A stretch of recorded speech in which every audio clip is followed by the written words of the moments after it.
அஸ்ஸலாமு அலைக்கும் வரஹ்மத்துல்லாஹி வபரகாத்துஹு. ஒரு சகோதரர் கேள்வி ஒன்று கேட்டிருக்கிறார். மனைவியோர் உடல் கொள்கிற போது பல செய்கைகளை நாங்கள் செய்கிறோம். உதாரணமாக மனைவியினுடைய அபத்தை நாங்கள் சுவைக்கின்றோம்.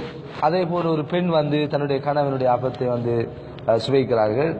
அப்ப இது மார்க்கத்தில் கூடுமா அப்படிங்கிற அமைப்பில் ஒரு கேள்வி ஒன்று கேட்கப்பட்டிருக்கிறது.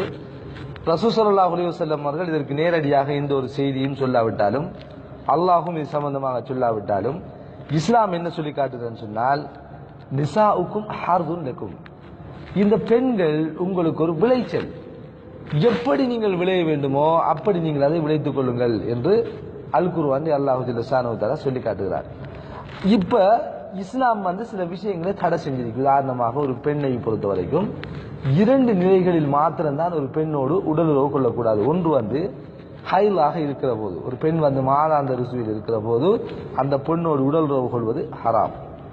2வது விஷயம் பெண்ணினுடைய மனத்துவாரத்தினூடாக, பெண்ணினுடைய பின்னல் அல்ல, பெண்ணினுடைய மனத்துவாரத்தினூடாக உடல் உறவு கொள்வது இஸ்லாத்தில் தடை செய்யப்பட்டிருக்கிறது. இந்த 2 விடயங்களையும் தவிர வேறு எதுவுமே ஆண்கள் பெண்களுடைய உடல் உறவு விஷயத்தில், கணவன் மனைவியுடைய உடல் உறவு விடயத்தில் தடை செய்யப்படவில்லை. அப்போ ஒரு கணவனும் மனைவியும் விரும்பியவாறு அதனை செய்யலாம், அவர்கள் அனுபவிக்கலாம்.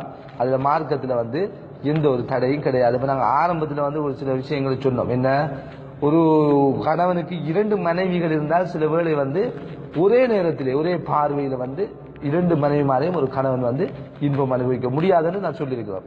அதுவும் இஸ்லாத்தில் தடை செய்யப்பட்டிருக்கிறது.